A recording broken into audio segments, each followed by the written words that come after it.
El presidente Eisenhower se reunió con los extraterrestres y se firmó un acuerdo formal entre la nación alienígena y los Estados Unidos de América.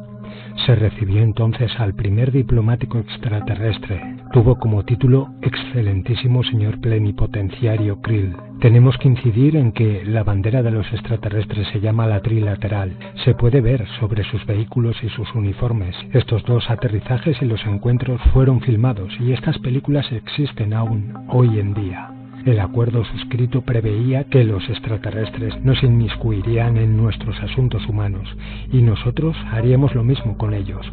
Deberíamos mantener en secreto su presencia en el planeta. Nos harían beneficiarios de su tecnología y nos ayudarían en nuestro desarrollo científico. Además, no podían llegar a ningún acuerdo con otra nación terrestre. Se les autorizó a secuestrar a humanos en un número y a intervalos limitados, con fines de investigación médicas y de estudio de nuestro desarrollo, con la condición de que las personas no resultaran dañadas y que fueran devueltas al mismo lugar de su secuestro. Estas personas así secuestradas no debían guardar ningún recuerdo del mismo.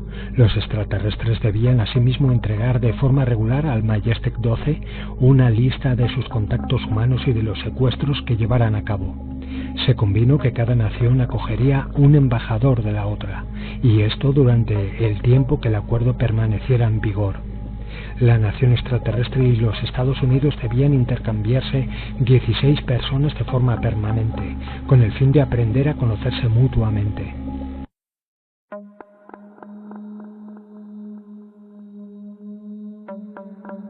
Mientras que los invitados alienígenas residieran en la Tierra, los invitados terrestres visitarían el lugar de origen de los alienígenas. Se acordó asimismo construir bases subterráneas para el uso de la nación alienígena, y dos de ellas de utilización común.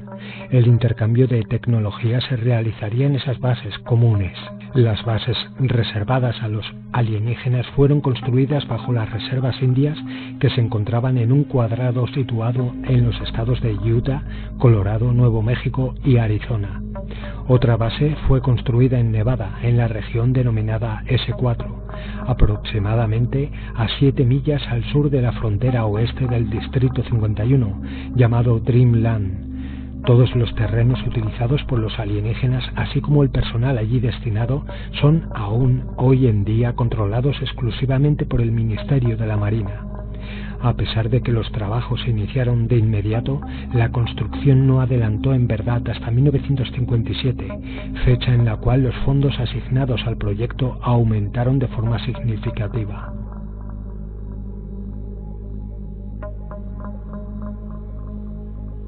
Durante este tiempo se siguió trabajando en el Libro Amarillo. Se realizó un nuevo proyecto, el proyecto Red Light, y se organizaron preparativos para efectuar vuelos de prueba con naves alienígenas. Una instalación supersecreta se construyó en Groom Lake, Nevada, en el recinto allí reservado a las pruebas de armamento.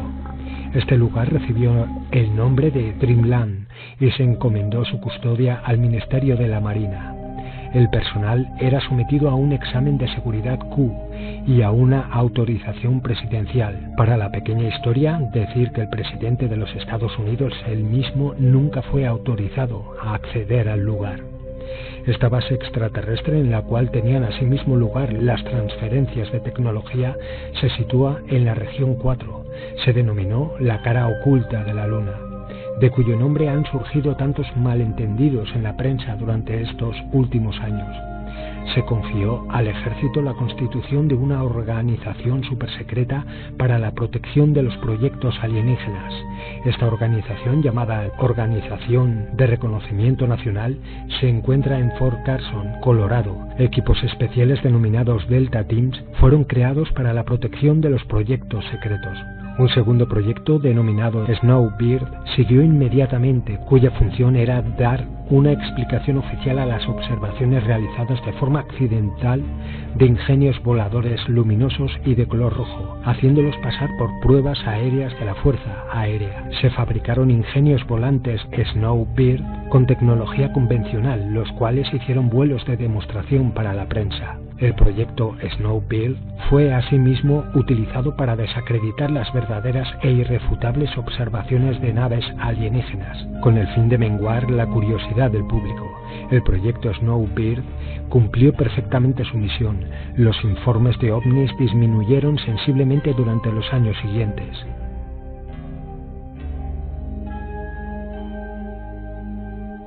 La oficina militar de la Casa Blanca había organizado un fondo secreto de $1 millón que gestionaba directamente. Este fondo se utilizó para la construcción de más de 75 instalaciones subterráneas. A las preguntas de los presidentes se les contestaba que se trataba de refugios para ellos en caso de guerra. En realidad, pocas de estas instalaciones subterráneas se construyeron para los presidentes. Millones de dólares pasaron por esta oficina para ir a parar al Majestic 12 y de ahí a las empresas contratadas. Con estos fondos se pagaron las bases extraterrestres secretas, otras bases militares y además instalaciones previstas para la Alternativa 2. El presidente Johnson utilizó dinero de este fondo para la construcción de un cine y el acondicionamiento de la carretera que conducía a su rancho. No tenía ninguna idea de los entresijos del asunto. Estos fondos secretos de la Casa Blanca para construcciones subterráneas habían sido creadas en 1957 por el presidente Eisenhower. Los presupuestos procedían del Congreso, empleados con el pretexto de construcción y mantenimiento de instalaciones secretas para el uso del presidente en tiempo de guerra. Refugios de socorro para los presidentes. La ubicación de los lugares y de todo lo referente a estas instalaciones era y permanece alto secreto. La oficina militar disponía y dispone hoy en día de estos fondos que son encaminados hacia su destino por medio de una red compartimentada y complicada, con el fin de que aún los espías o expertos contables más experimentados no puedan seguir su rastro. Hasta 1980 solo algunos raros iniciados conocían desde el principio hasta su final la forma en la cual estos fondos llegaban a su destino y a qué proyectos en concreto se destinaban. Al inicio de la cadena se encontraban los diputados George Mahon de Texas, presidente del Comité de Presupuestos de la Cámara de Representantes y su Comité de Defensa, y Robert Sykes de Florida, presidente del Subcomité de la Cámara de Representantes para los Presupuestos de las Construcciones Militares. Hoy en día se rumorea que es el portavoz de la Cámara de los Representantes, Jim Wright, quien dirige en el Congreso estos fondos y que una lucha por el poder se desató para sustituirlo. En el extremo de la cadena encontramos a el presidente, el Majestic 12, el director de la Oficina de Asuntos Militares, al jefe de los astilleros navales de la Marina. Los fondos eran aprobados por el Comité de Presupuestos y otorgados al Ministerio de Defensa para unos asuntos ultrasecretos, el programa de construcción del Ejército de Tierra. Si bien este cuerpo no podía disponer de estos fondos y no sabía a qué iban destinados, la autorización para su utilización procedía de hecho del Ministerio de la Marina. Los fondos se dirigían al departamento Chesapeake, el cual tampoco podía disponer de los mismos. Incluso el mando supremo, un almirante, desconocía su destino real. Un solo hombre, el comandante de la Marina encargado del departamento Chesapeake y que solo rendía cuentas a la oficina militar de la Casa Blanca, conocía la verdad, el importe de los fondos y su destino final. El total secreto que ha rodeado a estos fondos prueba fehacientemente cómo todas las pistas han sido ocultadas mediante un intrincado laberinto imposible de desentrañar hasta para los más expertos. Nunca hubo ninguna auditoría y nunca la habrá sobre la utilización de estos fondos secretos. Abultados importes de este fondo ultra secreto han sido transferidos secretamente a Palm Beach, en Florida, a un lugar que pertenece a la Guardia Costera denominado Peanut Island.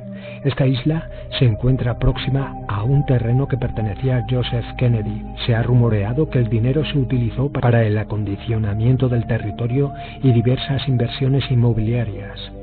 No obstante, hace algún tiempo un programa de televisión dedicado al asesinato de Kennedy mostró el testimonio de un empleado de la Guardia Costera que afirmó haber entregado dinero en los límites del terreno de la familia Kennedy a un representante de la familia.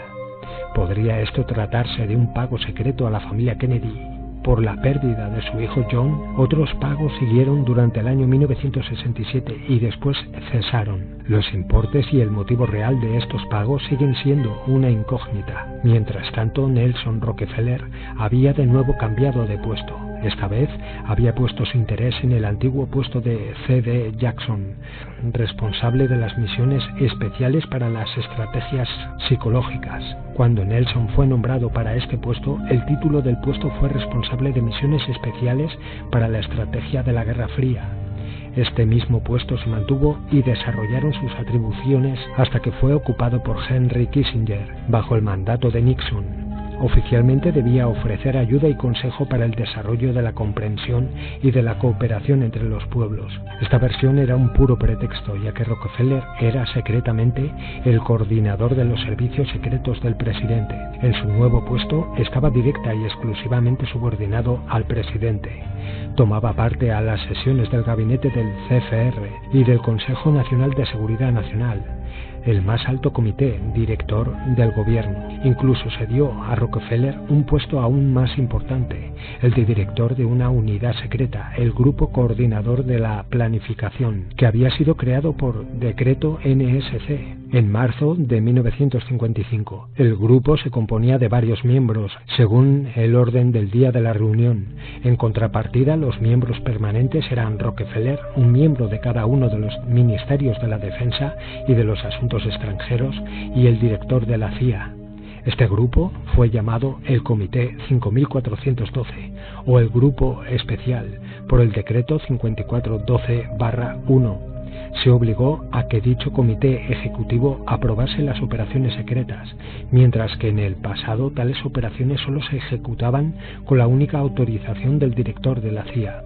La orden secreta del presidente Eisenhower NSC 5410 precedía, por tanto, en 1954 la orden 5412, que creó un comité permanente. Este comité fue nombrado Majority 12 y debía dirigir y controlar todas las actividades secretas en relación con la cuestión de los alienígenas. El NSC 5412/1 tuvo seguidamente que explicar la razón de sus numerosas reuniones en el supuesto que el Congreso o la prensa se volvieran curiosos.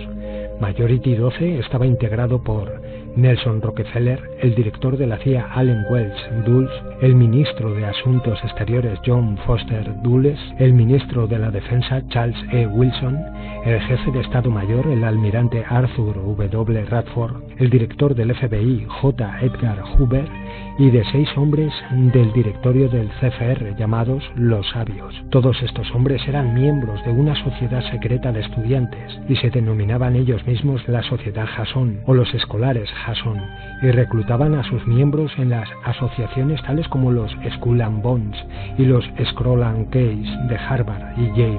Estos sabios eran los miembros fundadores del CFR.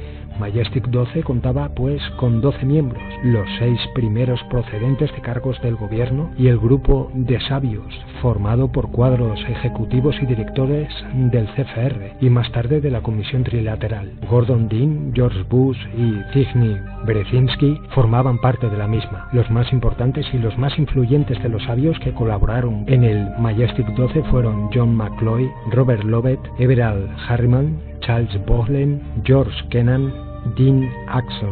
Su influencia política debía permanecer hasta los años 70. Es significativo que Eisenhower, así como los 6 primeros miembros del Majestic 12, procedentes del gobierno, hayan sido asimismo miembros del CFR. Algunos investigadores serios descubrieron que todos los sabios no han estudiado en Harvard o en Yale, y que todos no han sido reclutados por su pertenencia a las sociedades Skull and Bones o Scroll and Case. Este enigma se aclarará cuando se lea el libro Los hombres sabios de Walter Isaacson y Evan Thomas. En el capítulo 9 se verá la siguiente frase: su entrada en los Skulls and Bones ha sido decidida en una base aeronaval de los alrededores de Dincourt, de Twinkirchen. He logrado descubrir que sus miembros son corrientemente reclutados en base a su servicio militar antes de sus estudios y no solo y exclusivamente del hecho de su estancia en Harvard o en Yale. Más tarde, algunos miembros elegidos fueron admitidos en la Sociedad Jason. Eran todos miembros del CFR. Esto debería darles una idea de la influencia y del significado de la mayoría de las sociedades secretas universitarias. La Sociedad Jason crece y prospera aún hoy, pero cuenta también entre sus afiliados de miembros de la Comisión Trilateral. Los miembros de la Trilateral existían ya en secreto en el año 1973. La sigla TC procede de la sigla de la bandera de los alienígenas. Majestic 12 existe aún hoy en día. Bajo el mandato de Eisenhower y de Kennedy, y con el fin de despistar, se llamó al Comité 5412 o el Grupo Especial. Durante el gobierno Johnson se llamaba el Comité 303, ya que el nombre de 5412 había sido divulgado en el libro El Gobierno Secreto.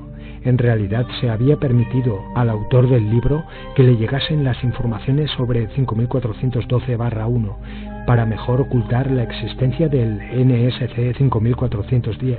Bajo el mandato de Nixon, Ford y Carter se denominó el Comité 40 y bajo Reagan el Comité Pi 40. Durante todos estos años solo el nombre cambió.